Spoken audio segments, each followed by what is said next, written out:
இன்று போர் மூழல் காரணமாக ஒரு பெரிய அளவில் போர்கள் அமெரிக்கா இஸ்ரேல் போர் முழக்கத்தில் இருந்து கொண்டிருக்கிறது.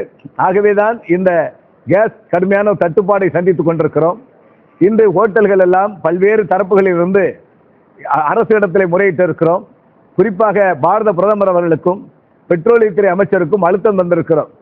நேற்று இதே நேரத்தில் தலைமைச் செயலகத்திலே தமிழ்நாடு முதலமைச்சர் அவர்களை சந்தித்து முறையிட்டு இருக்கிறோம். உடனடியாக தீர்வு காணுவதாக அறிவித்திருக்கிறார்கள். இன்று மதியம் 3 மணிக்கு தலைமைச் செயலகத்திலே ஓட்டல் சங்க பிரதிநிதிகள் பேரமைப்பு பிரதிநிதிகளோடு அரசு துறை அதிகாரிகள் ஆய்வு செய்ய இருக்கிறார்கள். இந்த தட்டுப்பாட்டின் காரணமாக பொருள்கள் தயாரிப்பை குறைத்திருக்கிறோம். முதல் கட்டமாக ஒரு 40 பொருள் தயாரிக்கிறோம்னு சொன்னா 20 பொருளாக குறைத்திருக்கிறோம் ஹோட்டல்ல. இனி அடுத்த கட்டமாக இன்னொரு 24 மணி நேரம் தான் சிலிண்டர் எங்களுக்கு தாக்கு பிடிக்கும். அதன் பிறகு எப்படி வடிவமைப்பது, புதிதாக நீங்க எல்லாம் பார்த்திருப்பீங்க, லிக்கோ கறி கட்டை அடுப்புகள்லாம் போடுவதெல்லாம் மாறி போச்சு கலாச்சாரம். அது உடனடியாக மாறுவதற்கு பல வகையிலே தமிழ்நாடு வணிகத்துறை பேரமைப்பு வியாபாரிகளுக்கு அழுத்தம் கொடுத்து கொண்டிருக்கிறது. ஏன்னா மக்களுக்கு இன்னைக்கு தமிழ்நாடு முழுவதும் ஹோட்டல்ல சாப்பிடுற பல லட்சம் மக்கள் இருக்காங்க. அவங்களுடைய உணவு தவிர்க்கப்படாமல் சாப்பிடுவதற்கு வழிவகை செய்ய வேண்டும் என்பது குறித்தாப்புல சரிய வேகும் பொருளாக இருக்கு. இட்லி ரைஸ் எல்லாம் வெந்துடும், நிறைய தோசை இந்த மாதிரி ஐட்டங்கள்லாம் போட முடியாத நிலை ஏற்படும். மக்களுக்கு அன்றாட எவ்வளவு கொடுக்க முடியுமோ அதை கொடுப்பதற்கு முயற்சி கொண்டிருக்கிறோம். ஆனால் அரசாங்கம் ஹோட்டல்களை விடுமுறை என்ற செயல்பாடுக்கு மட்டும் தவிர்க்கப்பட வேண்டும் என்பதை வலியுறுத்தி இருக்கிறது. ஏன்னா ஒரு ஹோட்டல் மூடியாச்சுன்னா மீண்டும் அந்த வேலையாட்களை உள்ள எடுப்பதற்கு மிக சிரமமாக இருக்கிறது. ஆகவே கேஸ் தட்டுப்பாடை உடனடியாக சீர வைக்க வேண்டும் என்பதை மத்திய மாநில அரசுகள் மிக விரைந்து நடவடிக்கை எடுக்கப்பட வேண்டும் என்பதை வேண்டி கேட்டிருக்கோம்.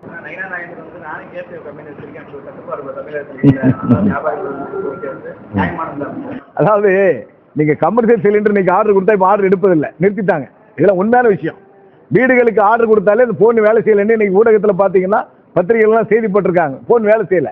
அப்போ நாங்க வேண்டும் என்று யாரும் குற்றச்சாட்டு சொல்லல, இது ஒரு அரசாங்க மேலும் குற்றச்சாட்டு நாங்க சொல்லல. காரணம் இது போர் மூழல் காரணமாக தடை ஏற்பட்டிருக்கிறது. இதை நிவர்த்தி செய்ய வேண்டியது அரசாங்கம் தான் நிவர்த்தி பண்ணி தரப்பட வேண்டும் என்பதை வலியுறுத்தி இருக்கிறோம்.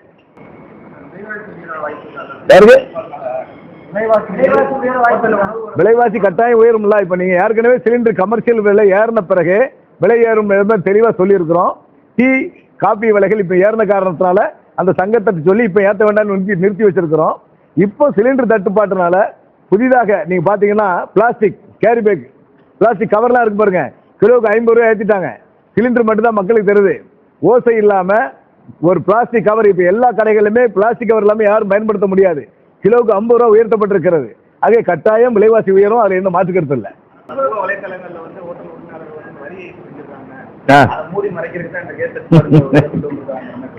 அதெல்லாம் கிடையாது. அதாவது எங்களை பொறுத்தவரையில நாங்கள் வரி கட்டக்கூடியவர்கள், நாங்கள் லட்சக்கணக்கான கோடிகள் வரி கட்டுகின்ற காரணத்தினால்தான் 1 லட்சம் கோடியிலிருந்து 2 லட்சம் கோடியை ஜிஎஸ்டி வரிக்கு நெருங்கி கொண்டிருக்கிறது. ஆக வியாபாரிகள் வரி கட்டாமல் அல்ல. அதே வேளையில் மக்கள் இன்றைக்கு பாத்தீங்கன்னா அசாதாரண சூழ்நிலை உருவாகி இருக்கிறது. மக்கள் பழைய கால சூழல் பிரகாரம் நிறைய வெரைட்டிஸா போட்டு வீட்லயும் சிலிண்டர்களை வீணாக்காம தேவையான உணவுப் பொருட்களை மட்டும் உற்பத்தி செய்து பெற்றோர்கள் அதை கடைபிடிக்க வேண்டும் என்பதை தமிழ்நாடு வணிகத்துறை பேரமைப்பு கேட்டுக்கொள்கிறது. தேவைப்படுமையானால் நீங்க பாருங்க, இப்போ நிறைய நோன்பு தினம், நோன்புக்கெல்லாம் நிறைய நம்ம நோன்பு கஞ்சி காய்ப்பாங்க. அதே போன்று கோயில்கள்ல அன்னதானம் போடுவாங்க. இதற்கெல்லாம் மாற்றாக அரசு ஒரு தீர்மானம் போட்டு கட்டை அடுப்புகள் பயன்படுத்த வேண்டும் என்பதை நம்ம வலியுறுத்தலாம். ஏன்னா இதெல்லாம் பழைய நடைமுறையில் உள்ளதுதான். இப்ப மீண்டும் அதை நடைமுறை கொண்டு வரணும் என்பதை தமிழ்நாடு வணிகத்துறை பேரமைப்பு வலியுறுத்துகிறது.